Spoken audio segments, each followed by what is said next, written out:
반갑습니다. 77입니다. 구독자 중에 여우라는 그 닉네임 쓰는 분이 질문을 하셨어요. 전체 벽돌로만 지은 집을 짓는 법을 알려주세요. 이런 질문에 이어서 또 벽돌로 전체 기둥 모두 만들고 지붕은 나무로 얹어서 마감은 칼라 강판으로 마무리하는 건축의 예가 있는지요? 이렇게 질문을 했는데 이 벽돌조에 대한 질문을 가지신 것 같아요. 그래서 이 벽돌 건축물을 얘기하자 치면은 너무 이게 지금 방대해져요. 그래서 이 시간에는 벽돌 건물의 그 요점 얘기 드리고, 제 지난 영상 중에서도 지금 요 썸네일 캡처한 거 나가잖아요. 이렇게 벽돌 집에 대한, 또 벽돌 구조, 외벽에 대한 벽돌, 이 영상들을 참고하시면 돼요.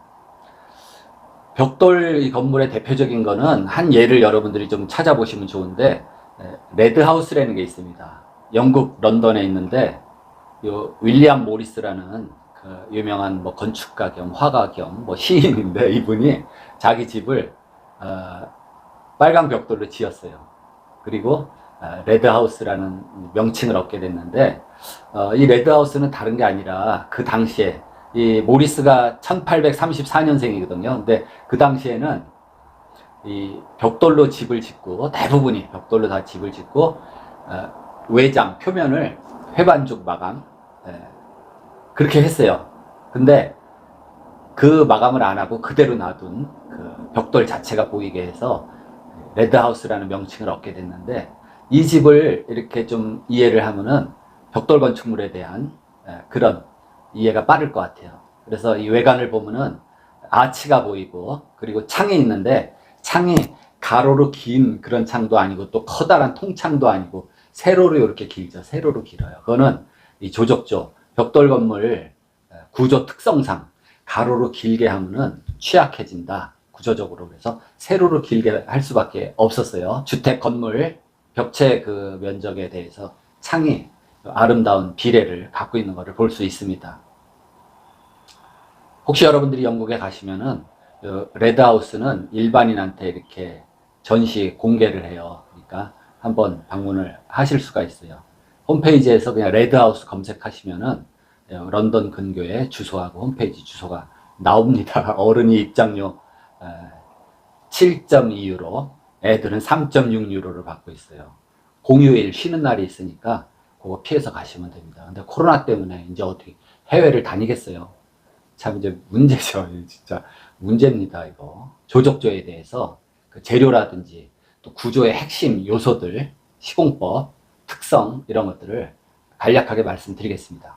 조적조라는 거는 이 낮게 하나하나 이런 덩어리를 쌓아서 그렇게 만든 거를 조적조라 그래요. 근데 이게 참 편리합니다. 왜냐하면 이 벽돌이나 블럭, ALC 이런 거 다 한 사람이 그냥 부담 없이 들 수 있는 무게예요. 그 무게에 벽돌이나 블럭, ALC를 쌓아 올리는 거죠. 뭐 돌은 좀 무거울 수도 있지만은 그런 거를 조적조라 그러는데, 조적조의 특징은 이게 좀 무게감 있고 장중하고 이뻐요. 근데 이 압력에는 잘 견디는데, 얘가 어떤 이런 횡력이라 그럽니다. 우리가 지진이라든지 태풍 뭐 이런 거, 그 다음에 인공적으로는 이제 주차 타워가 그래요. 주차 타워에 차가 왔다 갔다 하면은 횡력이 엄청 크게 작용을 합니다. 이런 데는 조적조가 힘을 못 쓴다, 이런 구조적인 특성이 있습니다.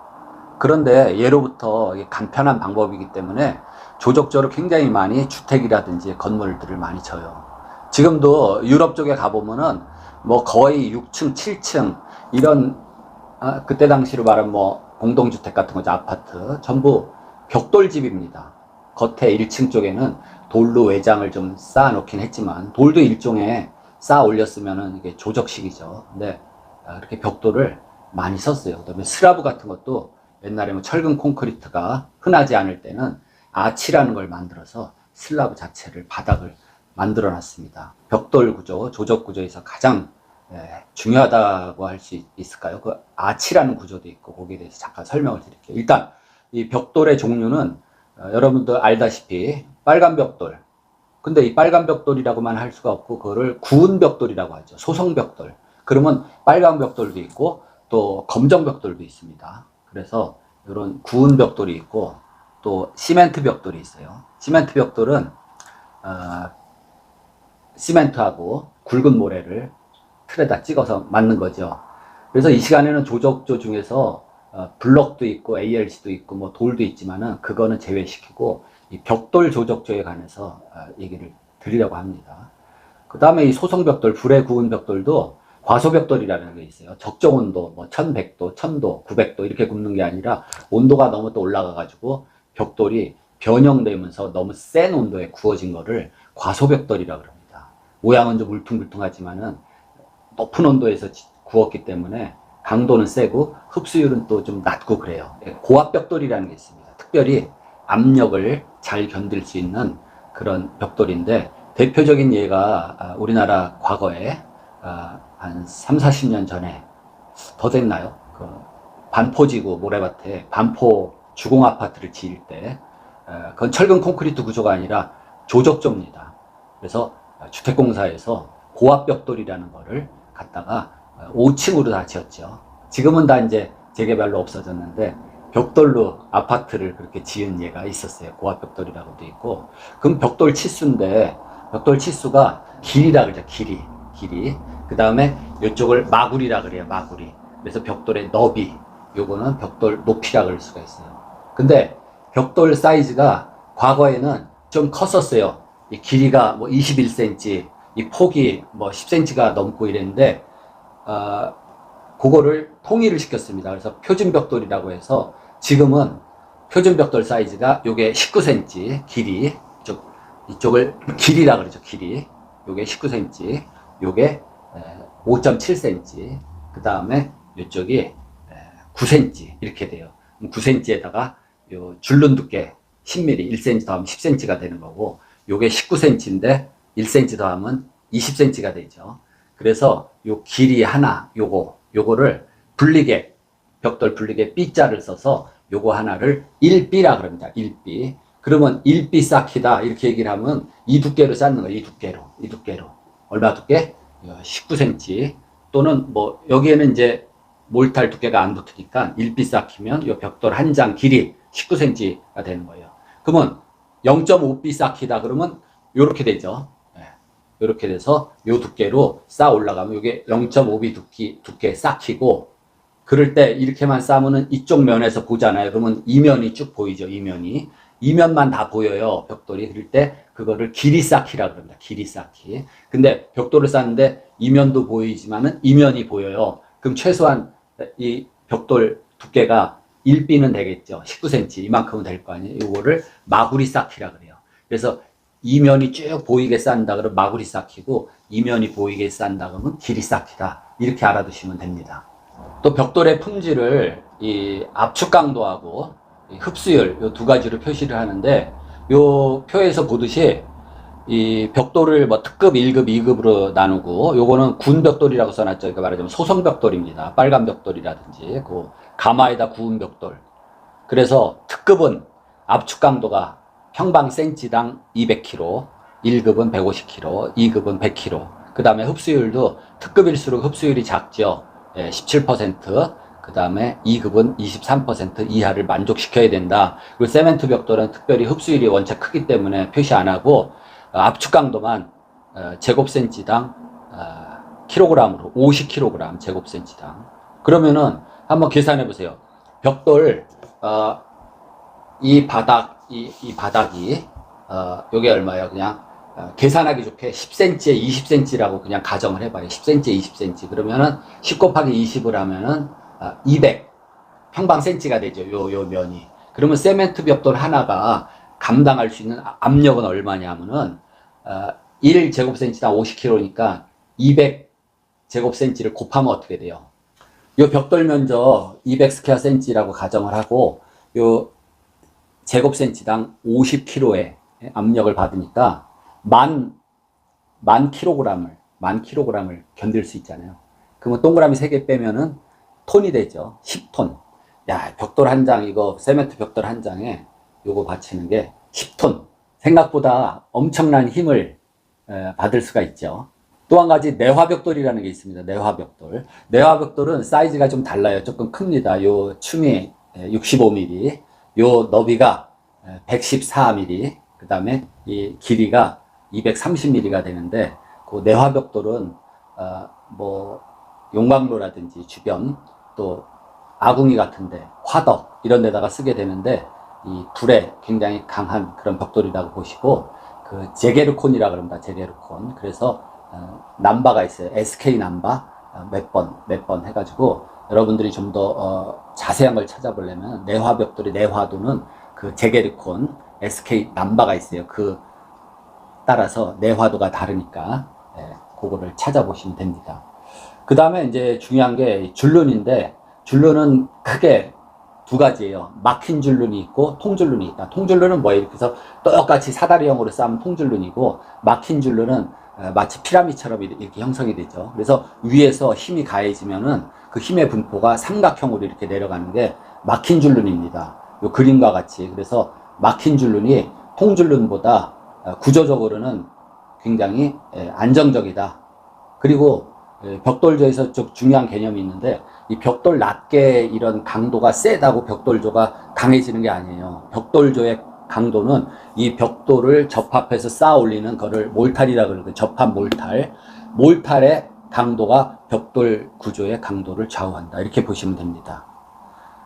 그 다음에 또 치장줄눈이라는 게 있는데 치장줄눈이 이 그림에서 보는 것 같이 여러 가지 모양인데 여기서 요 줄눈이 하나가 딱 끊어졌죠. 안쪽에는 접착 몰탈입니다. 접착 몰탈. 그래서 접착 몰탈로 벽체를 쌓았어요. 그 다음에 줄눈 팍이라고 합니다. 그래서 요 한 10mm 그렇게 꺾어진 깔때기 같은 걸로 줄눈을 다 파요. 쭉쭉 파요. 굳기 전에. 그 다음에 거기다가 색상이 뭐 흰색, 검정, 회색, 또 모양도 민줄눈, 평줄눈, 둥근줄눈, 빗줄눈 뭐 쭉 나와 있죠. 이렇게 모양을 낼 수가 있어요. 그래서 벽돌 벽에서 치장 쌓기 했을 때는 줄눈이 그런 효과를 좌우할 수가 있다. 여기에 사진에는 없지만은 뭐 떡매지라는 게 있습니다. 매지 일본 말인데 떡줄눈이라고 해야 되나요? 막 지저분하게 이렇게 넣은 게 있어요. 그것도 좀 뭐라 그럴까요? 좀 고풍스러운 빈티지 느낌이 나는 그런 걸 표현할 때는 할 수가 있습니다. 그리고 또 쌓기의 명칭이 있는데 영식 쌓기, 뭐 하란식 쌓기, 프랑스식 쌓기 그런 또 명칭에 따른 미식 쌓기도 있고 여러 가지가 있어요. 근데 저는 이제 딱 보면은 저거는 미식 쌓기다, 파란식 쌓기다 이렇게 알 수가 있는데 일반인들은 그런 것까지 이렇게 머리에 꼭 뭐 담아둘 필요는 없어요. 근데 국가시험 보는 건축 뭐 기사라든지 축사시험 보는 이런 분들은 그걸 알아야 되죠. 중요한 또 사항이기 때문에. 예를 들어서 이 길이 쌓기를 5켜를 쌓았어요. 이게 한 켜잖아요. 5켜를 쌓고 그다음 마구리를 또 한 켜 쌓고 그 다음에 길이 쌓기가 5켜 쌓고 이런 방식으로 쌓으면은 그게 미국식 쌓기입니다.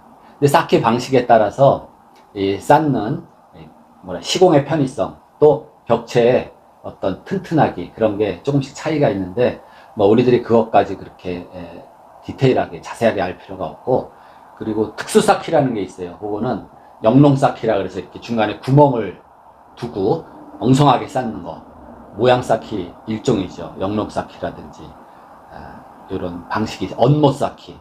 뭐 요즘에 뭐라 그래요? 그 헤링본 스타일 그렇게 쌓는 거 언못 쌓기도 있고. 그 다음에 중요한 요소 중에 하나가 내쌓기입니다. 내쌓기. 벽돌벽을 쭉 이렇게 쌓아 올리다가 어떤 경우는 조금 내서 턱을 줘야 될 경우가 있어요. 그림에서 보듯이 이 기초 부분 내쌓기라든지 또 그 1층에서 한 60cm, 80cm 띄워서 마룻바닥 같은 거 깔 때는 마루 밑에는 장선이라는 그런 각재를 쭉 걸쳐대고 그 위에다 마루를 형성해야 되는데, 장선을 걸쳐대려니까 장선을 또 밑에 받쳐주는 장선바지라는 나무가 있고 그 장선바지를 받쳐주려니까 벽돌이 튀어나와야 되죠.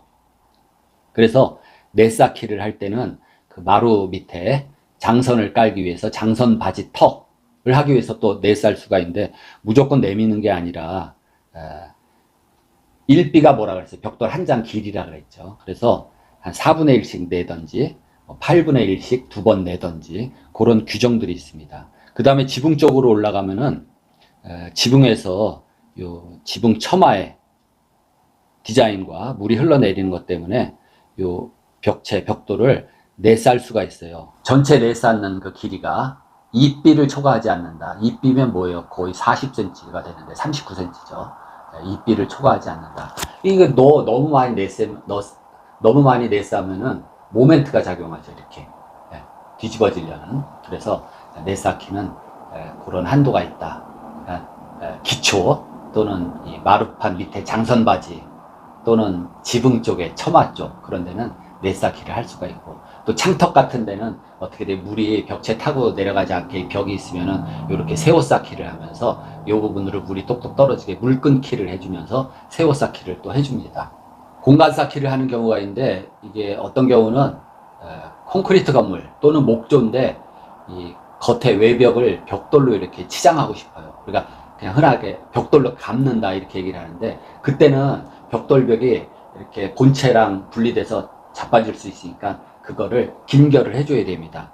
그림에서 보듯이 이 공간 쌓기 개념은 단열을 위해서 또는 뭐 방음을 위해서 쌓아줄 수도 있는데, 그 공간 쌓기라든지 또는 이제 원 구조는 콘크리트라든지 목조일 때 띠쇠 또는 벽돌로 연결해서 그렇게 가로 세로 벽면적 40cm마다 그렇게 물려 쌓는 거를 해주게 됩니다. 벽돌조에서 가장 중요한 요소가 아치예요. 아치. 아치는 뭐냐면은 개구부라고 얘기를 하죠. 우리가 문이나 창, 환기구 뭐 이렇게 하여튼 벽에 구멍 뚫린 거를 통틀어서 개구부라 그러는데, 그 부분에 위에서 내려오는 그 하중 무게를 어떻게 감당할 것이냐. 문 같은데 창이 이렇게 뻥 뚫어져 있잖아요. 위에서 하중이 내려왔을 때는 거기다가 인방보라는 거를 설치할 수가 있습니다. 그래서 인방보는 상부에서 오는 무게에 따라 휘임을 받기 때문에 철근을 넣어서 철근 콘크리트 인방보를 한다든지, 아니면은 이 철근 콘크리트가 없을 때 쉽게 벽돌로만 하기 위해서는 아치라는 걸 했어요. 아치. 아치는 그림에서 보듯이 이렇게 뭐 반원 아치, 뭐 반다령 아치, 뭐 포인티드 아치, 여러 가지 아치가 있는데 아치 종류가 굉장히 많아요. 어쨌든 이 아치는 상부에서 오는 무게를 그 아치 축선을 따라서 오로지 압력으로만 작용하게 그렇게 하는 겁니다. 그래서 벽돌조의 구조적인 핵심 가운데 하나는 아치가 굉장히 중요해요. 그래서 이 앞서 보신 레드하우스도 그 아치를 전부 해놨죠. 출입구, 문 그런 데다가. 그 다음에 아치를 보이지 않게 이 창 윗부분 안쪽으로 하는 경우도 있고 그냥 보이게 하는 경우도 있고, 그래서 아치가 벽돌 쌓기에서는 굉장히 중요합니다. 벽돌조에서 구조적으로 안전하기 위해서 홈을 팔 수가 있는데, 이 홈을 팔 때는 세로 홈이 있고 가로 홈이 있어요. 그러면 이 홈은 전체 벽 길이의 뭐 3분의 1까지만 팔아, 뭐 그런 규정이 있는데, 그럼 벽 길이는 어떻게 따지냐? 그림에서 보듯이 이 벽 길이는 이 붙임 기둥과 만나는 벽 간격 또는 간막이 벽과 꺾어지는 부분하고 만나는 거, 그거를 하나의 벽 길이라고 얘기를 합니다. 붙임 기둥은 왜 해요? 이 벽체가 너무 길어지니까 약해지죠. 횡력에 약하다 그랬는데, 그래서 붙임 기둥을 만들어주게 됩니다. 그래서 붙임 기둥 중심에서 대린벽이라고 그래요. 대린벽은 이렇게 서로 만나는 벽을 대린벽이라고 합니다. 그래서 만나는 벽과 벽의 길이 또는 만나는 벽과 이 붙임 기둥과 거리, 요거를 벽 길이라 그래요. 집을 짓다 보면은 배관이라든지 설비 배관 또 전기 배관 때문에 홈을 팔 일이 생기는데, 홈파기 규정이 있습니다. 그래서 2층 집인데 위에 창 아래 창 또는 위에 창하고 아래 출입문 하고의 그 거리는 무조건 60cm를 띄워야 돼요. 그 직상 창문과 거리는 60cm 넘게 띄워라. 일정한 벽에서 창 넓이가 너무 넓어지면은 취약해질 수가 있어요. 그러니까 통창을 못 내죠. 순수 벽돌조에서는 창 그 벽에 있는 그림에서 보듯이 창폭 W1, W2, 문 W3 다 합친 거, 요 전체가 전체 벽 길이의 2분의 1 이하가 돼요. 또는 3분의 1 L0, L0는 그 층에 1층이면 1층에 전체 벽 길이입니다. 전체 벽 길이의 3분의 1을 넘으면 안 되고, 또는 그 벽에 2분의 1 이상이 되면 안 됩니다. 그게 창 구멍을 뚫을 때 창폭 규정이에요. 가로홈은 더 취약하죠. 세로홈보다. 그래서 가로홈은 가로홈이 3m 이하일 때는 그 홈 깊이가 벽 두께의 3분의 1 이하로 해야 돼요. 예. 그 다음에 세로홈은 전체 벽 높이의 4분의 3 정도만 팔 수가 있고, 홈 깊이도 벽 두께의 3분의 1 이하로 해야 된다. 이런 규정이 있습니다. 순수 벽돌로 지을 때는 벽체의 두께가 그 하중을 감당하게 되는데, 그림에서 보듯이 1층일 때는 1.5B를 쌌어요. 1.5B 표준 벽돌로 하면 어떻게 돼요? 29cm가 되죠. 1B가 20cm. 또 그 1B의 반에서 줄눈 두께를 빼야죠. 그래서 1.5B는 30cm가 되네요. 30cm. 1B가 19cm. 2층은 어떻게 돼요? 2층은 1층이 2B. 대략 40cm 되죠. 39cm. 그 다음에 2층 건물의 위층은 한 30cm. 그리고 3층 건물의 맨 아래층은 2.5B나 돼요. 2.5B. 그러면 어떻게 됩니까? 50cm가 되나요? 그 다음에 그 위에 층은 40cm. 그 위에 층은 30cm. 이런 식으로 벽 두께가 층 높이에 따라 이렇게 달라집니다. 그리고 1층하고 2층 올라가면서 1층 위를 이제 철근 콘크리트로 이렇게 슬래브를 하는 경우가 있는데, 대부분 그렇게 하죠. 가장 중요한 요소가 거기서 테두리보의 역할입니다. 테두리보. 그래서 테두리보는 그림에서 보듯이 콘크리트로 볼을, 내력벽 위에 콘크리트 볼을 설치를 한 거죠. 1층 벽이 올라가고 1층 벽 위에 이제 슬래브 바닥을 하는데, 테두리보가 없이 이렇게 콘크리트를 쳤어요. 뭐 콘크리트 두께가 15cm가 됐든 20cm가 됐든 이렇게 치면은 이 구조 자체가 힘이 없고, 또 이 벽체와 슬래브의 어떤 무게 전달이 이렇게 고르게 분포가 될 수가 없어요. 그렇잖아요. 여기에 어떤 집중 하중이 가해지면은 여기만 힘이 가해지게 되는데, 그런 단점을 없애기 위해서 테두리보의 개념이 이렇게 된 겁니다. 자, 슬라브 옆에 이렇게 턱이 내려왔어요. 그래서 이 옆에 내려온 거를 테두리보라 그럽니다. 벽체가 올라갔어요. 그리고 여기에 테두리보가 얹혀져서 이런 슬라브가 됐을 때 어떤 힘이 여기에 가해지잖아요. 그러면은 이 테두리보에 의해서 벽체 전체에 이렇게 고르게 힘이 작용될 뿐 아니라 이 구조적인 이 강도가 꽤 커요. 테두리보가 없다. 그럼 뭐 하나 이런 거 뭐 연필이라도 이렇게 뭐 하나 얹어 놓겠어요? 힘이 없습니다. 힘이 없어요. 근데 테두리보가 있다 그러면 이렇게 이런 정도의 무게를 견딘다. 여러분들이 딱 보기에도 힘이 생겼잖아요. 구조적으로. 그래서 테두리보가 또 벽돌 구조에서 중요한 요소다 이겁니다. 그래서 오늘 벽돌 구조에서 좀 중요한 그런 구조적인 역할을 하는 거는 인방이라는 게 있다. 인방은 창이라든지 문 위에서 오는 하중을 감당해 주는 거, 인방. 또 그거를 벽돌로만 하려니까 아치를 한다. 아치. 이 아치가 굉장히 중요한 요소입니다. 그래서 벽에서 창 위에 아치를 하기도 하지만, 이 아치를 쭉 연장을 하면 볼트라 그래. 볼트. 터널의 개념인데, 그렇게 연장시키면 하나의 공간이 생깁니다. 그래서 과거에 슬라브 같은데 철근 콘크리트를 안 할 때는 볼트 구조로 해가지고 말하자면 뚜껑이 되는 거예요. 공간이 생기고. 예. 그러니까 이 볼트의 가장자리는 아치처럼 되니까 가운데는 얇을 수가 있는데 가장자리는 좀 두꺼울 수가 있죠. 그 다음에 또 위층은 2층 바닥이 되려면 평평해야 되고, 그래서 어쨌든 이 볼트 구조로 하면은 이 수평도 벽돌 자체가 감당을 할 수가 있는 겁니다.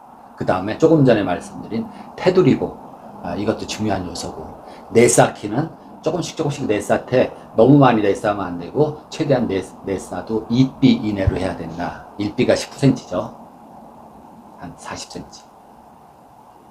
그리고 말씀 안 드린 거 하나 있는데, 기초로 이 조적체 기초가 올라오면은 이 지면에서 올라왔을 때 거기에 그 접착 몰탈, 방수층을 하나 둬야 돼요. 방수층. 그래서 이 방수층은 접착 몰탈 자체에다가 방수액을 첨가해서 이 지면으로부터 타고 올라오는 습기, 물기를 막아주는 게 방습층입니다. 그래서 방습층을 하나 지면에서 이 1층 바닥 올라오기 전에 방습층을 둬야 된다. 이런 것들이 중요한 요소입니다. 이 시간은 벽돌조에 대한 개략적인 설명, 또 구독자 여우님이 질문하신 거에 대한 어떤 충분치는 않겠지만 참고하시기 바랍니다. 마치겠습니다.